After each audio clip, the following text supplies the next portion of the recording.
RCBou, c'est le temps de suivre le journal. Nous vous en souhaitons une bonne écoute.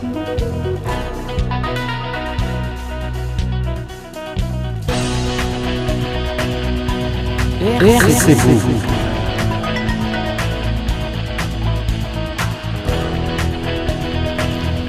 RCBou, c'est le temps de suivre le journal. Exactement 19h30 dans les studios de la radio communautaire Biakeri. Madame, Messieurs, bonsoir chez vous et bienvenue à suivre cette édition du journal dont voici d'abord le principal des articulations. Comme partout au monde, les fidèles musulmans de Bunyakiri ont célébré la fête de l'Aïd Elda ce vendredi 6 juin 2025. La fête est considérée comme la plus importante de la religion musulmane. Plus de détails dans cette édition du journal. Et à l'occasion de la journée mondiale de l'environnement célébrée ce 5 juin 2025, l'agronome Kangashi Namaya a exprimé sa profonde reconnaissance envers la radio communautaire Bunyakiri pour son engagement constant dans la sensibilisation à la protection de l'environnement. Dossier complet dans cette édition du journal. Et les épreuves hors session de l'examen d'état de fin des cycles secondaires se poursuivent normalement dans le centre de Bunyakiri, situé à Boulambika, territoire décalé. Même situation à Karassi. Dossier complet dans cette édition du journal. Les titres, vous les avez suivis, madame, messieurs. Place à présent au développement de ces radios-journal. Mise en onde par Chansti Ballons organisé à la présentation, Simon Ete Chimiona. Bienvenue à toutes et à tous. RCBou. La 98.5 MHz. Ouvrons cette édition du journal, madame, messieurs, par cette information économique. Après un tournoi effectué par les reporters de la radio communautaire Bunyakiri dans certains marchés de Bunyakiri, ce vendredi 6 juin 2025, il est remarqué que différents produits étaient dans ces marchés. Rachel Namoyoa pour d'amples détails. Par exemple, dans les marchés de Mirongue, un groupement de Lubengera, chez Ferry de Boulot, il s'observe une rareté de cossettes de manioc dans ces marchés. Selon les vendeuses, la rareté est due au prix d'achat qu'on les impose par kilogramme. Une seule pièce était installée pour l'achat des cossettes de manioc, d'où une controverse sur les prix d'achat d'un kilogramme pour les acheteurs. Un kilogramme s'est négocié à 250 francs et pour les vendeuses, on les impose 200 francs par 1 kilogramme. Dans les marchés centraux de Boulambika, se trouvant dans les villages de Mafuo, groupement de Kalima, chez Ferry de Buhavu, les marchés étaient alimentés par beaucoup de produits. Nyanga Bokatachi, président FEC, a fait savoir que les activités économiques se sont déroulées à pas de tortilles pour cette journée. Il ajoute en disant que quelle que soit la rareté des clients, mais les produits sont toujours en quantité dans les marchés. Du côté des produits champêtres, les légumes, les amarantes et les aubergines étaient visibles au marché. À la boucherie, 5 vaches étaient abattues. Du côté des acheteurs d'huile de palme, son président Mouzali Wakateramu Konaple a fait savoir que le marché s'est déroulé comme d'habitude. Il a souligné que la valeur d'un bidon d'huile de palme est passée à la baisse au niveau de Bukavu,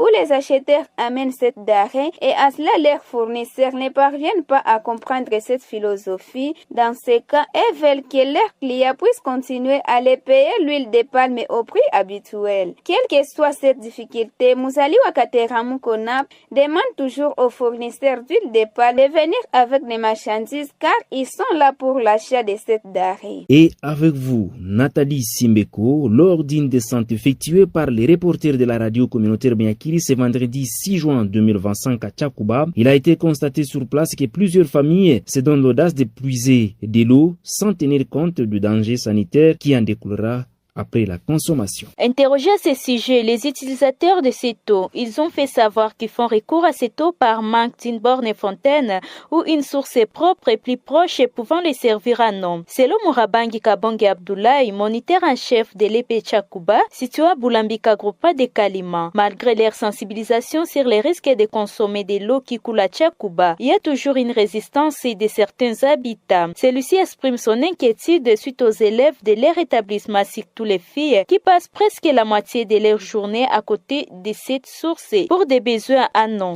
Lorsque les élèves sont en train de consommer, la population du quartier Tchakouba, je sais bien que c'est une eau qui n'est pas au moins potable car l'eau n'est pas au moins bien contrôlée. Nous utilisons l'eau ici à l'EP Tchakouba par malheur car nous manquons les robinets à utiliser. raison pour laquelle nous prions aux autorités qui sont chargées de l'eau potable de nous venir en aide ici à l'EP Tchakouba, car les enfants sont en train d'utiliser l'eau sale. Et nous sommes en train d'interdire les enfants de ne pas au moins aller puiser de l'eau de l'autre côté, car l'eau n'est pas au moins potable, raison pour laquelle nous sommes en train de les obliger et les conduire chez le pasteur pour aller puiser de l'eau où se trouve au moins un robinet. Et la population aussi, s'il y a lieu, qu'il s'efforce comment ne pas au moins puiser cette eau-là, car l'eau va nous amener des maladies, surtout les maladies appelées maladies hydriques. De son côté, Louise Bagalois, infirmière au dispensaire Force Aidée plus proche de Tchakouba, a montré les conséquences sur les plats sanitaires de consommer ou d'utiliser de l'eau sale. Pour elle, parmi les cas qu'ils reçoivent au sein de leur dispensaire figurent ceux des maladies hydriques. Au regard de toutes ces conséquences, ces personnels de santé interpellent la population qui a l'habitude de consommer de l'eau à Tchakouba à abandonner cette pratique car elle les expose à des maladies sensibles. Nos sources plaident au sein du gouvernement congolais et les organisations humanitaires et toute personne de bonne volonté de leur venir en aide car plusieurs vies sont en danger suite à l'insuffisance des bornes et fontaines dans les centres de Boulambika qui ne cessent de connaître d'explosions démographiques. Comme annoncé au sommaire de cette édition du journal, comme partout au monde, le fidèle musulman de Bunyaki ont célébré la fête de l'Aïd Elda ce vendredi 6 juin 2025, une fête considérée comme la plus importante de la religion musulmane. Gédéon Maïlé pour plus de détails. Pour Daouda Moussomoké, le cheikh de la mosquée de Tchakouba Boulambika, cet événement rappelle l'acte de soumission du prophète Abraham envers Dieu. Selon lui, dans les Corans, comme dans la Sainte Bible, le prophète Abraham avait reçu dans ses rêves l'ordre divin de sacrifier son fils et s'apprête à le faire pour prouver sa foi.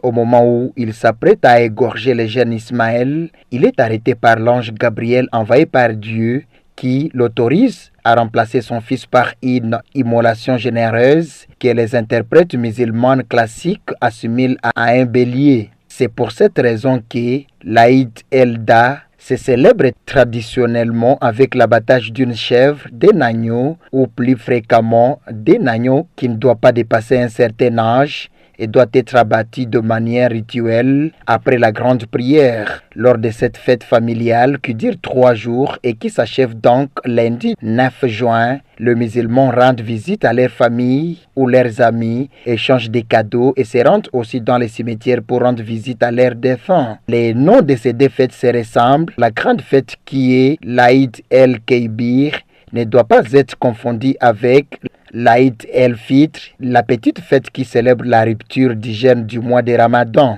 La radio communautaire Bunyaki, au cœur de l'actualité. Parlons environnement dans cette édition du journal. À l'occasion de la Journée internationale de l'environnement célébrée le 5 juin de chaque année, la radio communautaire Bunyakiri affirme une fois de plus sa détermination à agir en faveur de la protection de la nature. Dans une région marquée par la déforestation, l'érosion et la pollution de rivières, cette radio rurale joue un rôle crucial pour informer et accompagner des initiatives locales dans la préservation de la nature. Chance Nganiza pour les détails. Dans une interview nous accordée ce vendredi 6 juin 2025, le directeur de la radio communautaire Bunyakiri renseigne qu'à travers des émissions, des reportages sur terrain et des débats communautaires, la radio aborde régulièrement les thématiques qui cadrent avec les problématiques environnementales qui touchent directement la population, telles que le déboisement, la mauvaise gestion des déchets et la pollution. La radio communautaire Bunyakiri utilise ces ondes pour sensibiliser la population sur le danger de la déforestation, de la pollution, de l'exploitation illégale également des ressources naturelles. La radio donne la parole aux experts, aux leaders locaux et victimes pour éveiller les consciences, dénonce également les pratiques novices et encourage des comportements responsables. La radio communautaire Bunyakiri s'implique activement dans les questions environnementales depuis sa création. Et à travers des émissions thématiques, des campagnes de sensibilisation. Selon notre source, l'impact de la radio est tangible de plus en plus. Les habitants adoptent des pratiques écologiques grâce aux messages attendus à la radio. Certains auditeurs ont même initié des petits projets inspirés des témoignages diffusés à la radio communautaire Bunyakiri. Nous comptons renforcer les partenariats avec les organisations environnementales, pourquoi pas aussi former des journalistes verts et intensifier des émissions mobiles. La radio a une émission spécifique pour la protection de l'environnement. L'espace est intitulé Tutunze Mazingira. Moi-même, je suis d'ailleurs présentateur de cette émission et cet espace reçoit en tout cas toutes les catégories possibles de gens qui ont des idées, qui ont des informations, qui aiment l'environnement et qui cherchent à ce que cet environnement soit toujours protégé. En cette journée internationale de l'environnement, la RCBU se positionne non seulement comme un média d'information, mais aussi comme un acteur local de développement durable. Sa contribution dans la lutte contre la dégradation environnementale est une preuve que la radio peut être un outil puissant de transformation sociale et écologique. Toujours dans ce même chapitre, l'agronome Kangashi Enamaya a exprimé sa profonde reconnaissance envers la radio communautaire Bunyakiri pour son engagement constant dans la sensibilisation à la protection de l'environnement. Qu'en est-il, Nathalie Simbekou? Engagé depuis 1989 dans la reforestation avec plus d'1 million d'arbres plantés, Kangashi Enamaya Sylvestre a souligné l'importance cruciale de la radio dans la diffusion des messages éducatifs et la promotion des comportements écologiques et responsables. La radio est un outil puissant pour éveiller les consciences. Elle permet de toucher un large public, même dans les zones les plus reculées, et de transmettre des informations essentielles sur la préservation de notre environnement, a-t-il déclaré. Il a félicité les journalistes et particulièrement les jeunes filles reporters de la RCBU pour leurs efforts dans la production des spots et d'émissions visant à sensibiliser la population sur la gestion des déchets et à décourager les pratiques nuisibles telles que les dépôts d'ordures dans les caniveaux. Ces journalistes à devenir jouent un rôle clé en éduquant la communauté sur les bonnes pratiques environnementales. Leur travail continue à instaurer une culture de respect et de protéger de notre cadre de vie, a-t-il ajouté. Kangashi a également lancé un appel aux autorités locales, aux organisations non gouvernementales et à l'ensemble de la population pour soutenir les initiatives de la RCBU et promouvoir des actions concrètes en faveur de l'environnement. La protection de l'environnement est l'affaire de tous. En unissant nos efforts, nous pouvons assurer un avenir sain et durable pour les générations futures, a-t-il conclu. À travers ses productions quotidiennes, la radio communautaire Bunyakiri continue de jouer un rôle central dans la sensibilisation et l'éducation environnementale, démontrant ainsi l'impact significatif des médias communautaires dans la promotion du développement durable.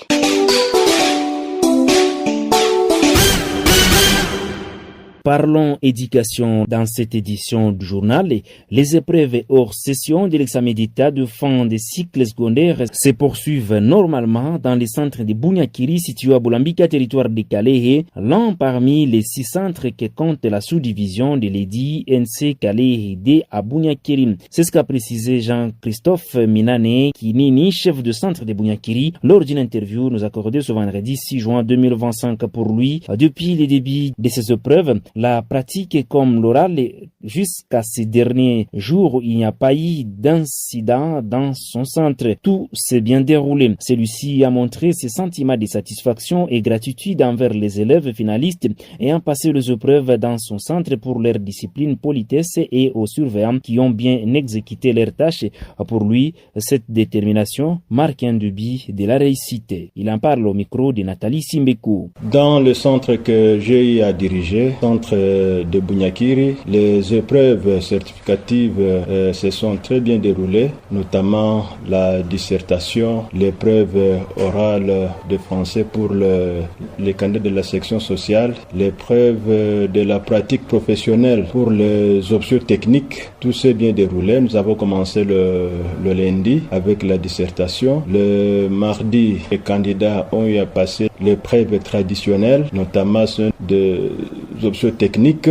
S'en est suivi la pratique professionnelle. Et maintenant, les agronomes sont au terrain et nous attendons le résultat du terrain. Nous demandons aux finalistes qui ont participé à ces épreuves certificatives hors session de pouvoir bien se préparer à la grande session qui approche. Nous leur demandons de laisser toute distraction et de se donner au travail pour un beau score à la grande session. Christophe a encouragé les élèves finalistes de continuer ainsi, de ne pas baisser le bras, éviter toute forme de distraction, mais plutôt continuer de se battre pour décrocher leur diplôme d'État. Il a également salué l'appui du gouvernement national qui a consisté à prendre en charge les frais de participation à ces épreuves dans des zones sous occupation, permettant aux futurs cadres de s'épanouir pleinement dans leur parcours scolaire et professionnel. Plus loin, dans ce même dossier, poursuite des épreuves hors session de la 59e édition de l'examen d'État dans les centres de passation de ces épreuves dans la sous-division de l'EDI NC Calais, malgré la situation sécuritaire qui reste préoccupante. En tout cas, c'est ce que la radio a constaté lors d'une descente effectuée à Mobuku. Gédéon Maëlé nous en dit plus.